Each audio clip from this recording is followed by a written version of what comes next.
नमस्कार दोस्तों, मेरा नाम है डॉक्टर भरत चौगुले।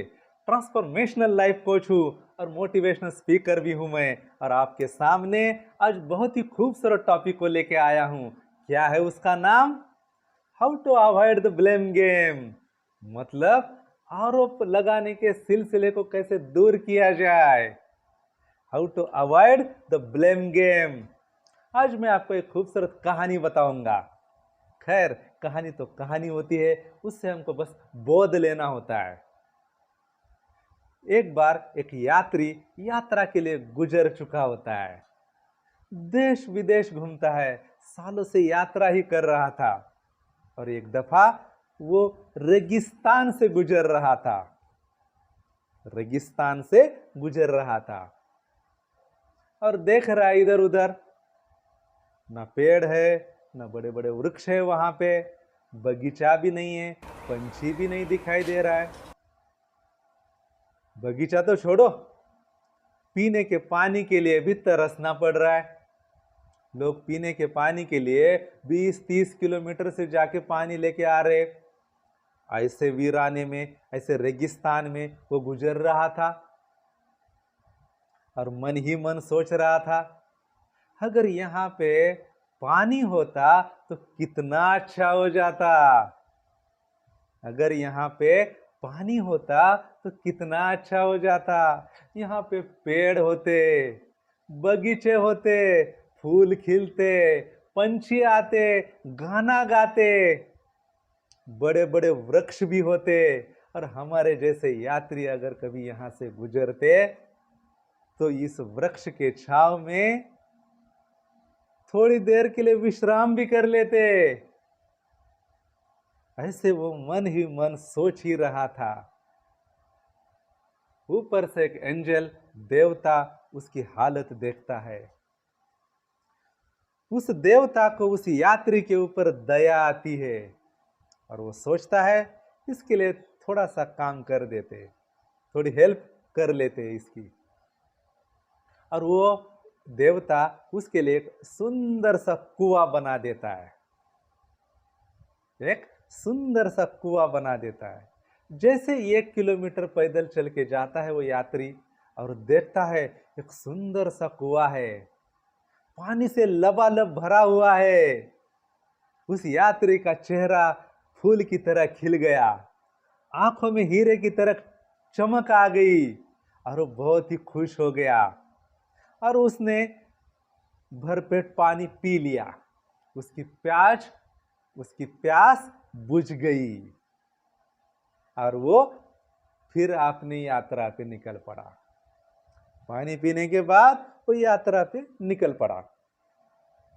ऊपर से देवता देखता है, मैंने तो इसके लिए खूबसूरत सा कुआं का इंतजाम कर दिया। ये तो बगीचे के बारे में सोच रहा था, बड़े बड़े वृक्ष के बारे में सोच रहा था, लेकिन इसने तो एक पौधा भी नहीं लगाया। इसने तो एक पौधा तक नहीं लगाया और ऐसा ही चला गया। इस कहानी से हमको क्या बोध मिलता है? हम भी उस यात्री से कुछ कम नहीं है। हम सोचते हैं हमारे पास ज्यादा पैसा होगा तो हम बड़ा कारोबार कर लेंगे। हमारे पास अभी पैसा नहीं है, इन्वेस्टमेंट कहां से करेंगे? बड़ा कारोबार करने के लिए तो बहुत पैसा लगता है, इन्वेस्टमेंट लगती है, इसीलिए मैं कारोबार नहीं कर सकता हूं।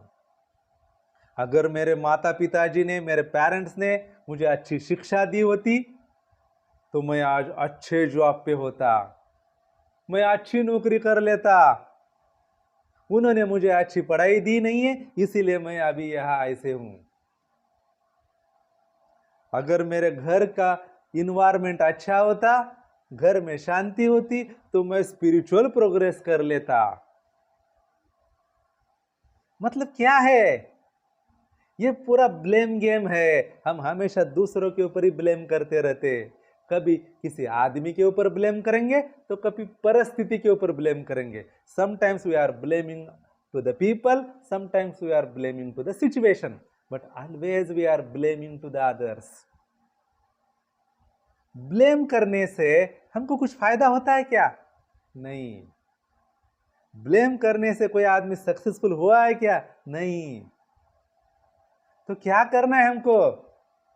इस ब्लेम गेम को हटाना है। क्या चीज करने से ब्लेम गेम हट जाएगी? रिस्पॉन्सिबिलिटी लेने से ब्लेम गेम हट जाएगी। रिस्पॉन्सिबिलिटी लेनी है। जितनी ज्यादा रिस्पॉन्सिबिलिटी हम लेते हैं उतना हमारा काम बन जाता है। We are 100% responsible for our work. आप बोलेंगे सर आप कैसे कह सकते हैं ऐसा? बहुत बार मेरे वर्कशॉप में मेरे पार्टिसिपेंट्स बोलते थे हमारी तो हमेशा गलती नहीं होती है, बहुत बार तो दूसरे लोगों की वजह से हमारा काम बिगड़ जाता है। Self to self is a feeling, self to other is action, other to self is a reaction.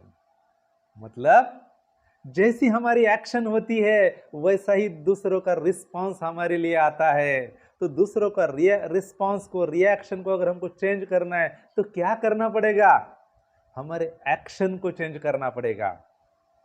जैसे ही हमारी एक्शन चेंज होती है दूसरे की रिएक्शन तो चेंज ही होगी। Newton's third law, for each and every action there is equal and opposite reaction. For each and every action there is equal and opposite reaction. जैसी हमारी क्रिया होती है सामने से वैसी प्रतिक्रिया होती है।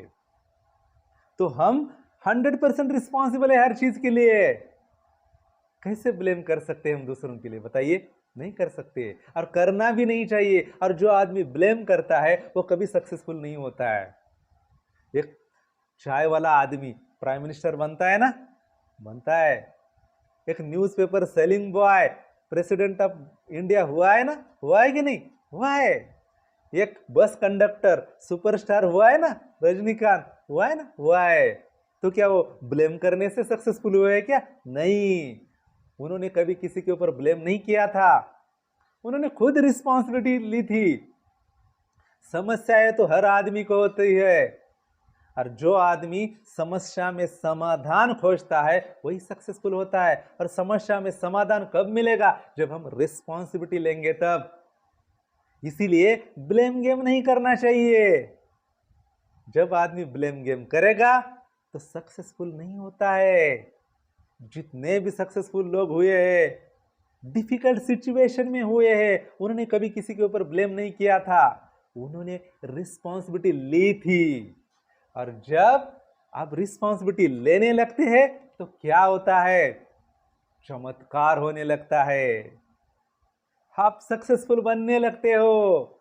धीरूभाई अंबानी जी को देखो, 16 साल की उम्र में क्लेरिकल का जॉब करते थे, गैस अटेंडर थे, पैसा इकट्ठा किया, बाद में कारोबार चलाया और कितना बड़ा कारोबार किया बाद में। क्या उनके पास पैसा था क्या इन्वेस्टमेंट करने के लिए? नहीं था। जितने बड़े बड़े लोग पढ़े हैं, हाईली एजुकेटेड है, उनके पास पैसा था क्या? अंबेडकर जी के पास पैसा था क्या पढ़ने के लिए? नहीं था। पढ़ने की चाहत थी। जब आपके अंदर चाहत होगी तब आपको राह भी मिलेगी। जहां चाह है वहां राह है। इसीलिए ब्लेम गेम मत करो, रिस्पॉन्सिबिलिटी ले लो। जितनी आप ज्यादा रिस्पॉन्सिबिलिटी लोगे उतने सक्सेसफुल बनोगे। इसीलिए आज के बाद किसी के ऊपर ब्लेम मत करो, इसके वजह से ये काम हुआ है और उसके वजह से ये नुकसान हुआ है, ऐसा ब्लेम मत करो। खुद रिस्पॉन्सिबिलिटी ले लो। और एक छोटा सा उदाहरण दे देता हूं मैं आपको आज। एक मैनेजर था, अपने दफ्तर में चला जाता है ऑफिस में और देखता है कि टेबल पे पानी गिर गया है। वो सोच रहा है किसने पानी गिराया है टेबल पे, कौन है इसके लिए जिम्मेदार, किसके वजह से पानी गिरा है। ये क्या है? ये ब्लेम गेम है, ये प्रॉब्लम थिंकिंग है। आपको क्या करना है? आपको आउटकम थिंकिंग पे आना है। अगर ये पानी गिरा है तो कल के बाद ये कैसे गिरना नहीं चाहिए। मतलब you should have to become solution oriented, outcome oriented, result oriented, goal oriented, ना कि प्रॉब्लम ओरिएंटेड। दो तरह का फ्रेम होता है, दो तरह का फ्रेम होता है। एक है प्रॉब्लम फ्रेम और दूसरा है आउटकम फ्रेम। आपको आउटकम फ्रेम पे काम करना है। आउटकम फ्रेम से आने से क्या हो जाएगा? आप किसी के ऊपर ब्लेम नहीं करोगे, आप सॉल्यूशन ओरिएंटेड होगे, आप रिजल्ट ओरिएंटेड होगे। इसीलिए क्या करना है आज के बाद में? ब्लेम नहीं करना है। You have to avoid the blame और रिस्पॉन्सिबिलिटी लेना है। जितनी ज्यादा रिस्पॉन्सिबिलिटी आप ले लोगे उतने ज्यादा सक्सेसफुल बन जाओगे। तो आज हमने डिस्कस किया how to avoid the blame game. कैसे? रिस्पॉन्सिबिलिटी ले लो और प्रॉब्लम थिंकिंग से आउटकम थिंकिंग की तरफ चले जाओ। प्रॉब्लम फ्रेम से आउटकम फ्रेम में चले जाओ, आपका ब्लेम गेम खत्म हो जाएगा। रिस्पॉन्सिबिलिटी ले लो। अगर ये वीडियो आपको अच्छी लगी है तो जरूर लाइक कर देना। अगर आप के दोस्तों को भी शेयर करना चाहते हो तो उनको भी शेयर करो ताकि उनको भी फायदा हो जाएगा। अगर आप मेरे चैनल पे नए हैं तो सब्सक्राइब जरूर कर देना और ये जो नोटिफिकेशन का बेल दिखता है उसको भी दबा देना ताकि नए वीडियोस का नोटिफिकेशन आपको मिल जाएगा। थैंक यू, धन्यवाद।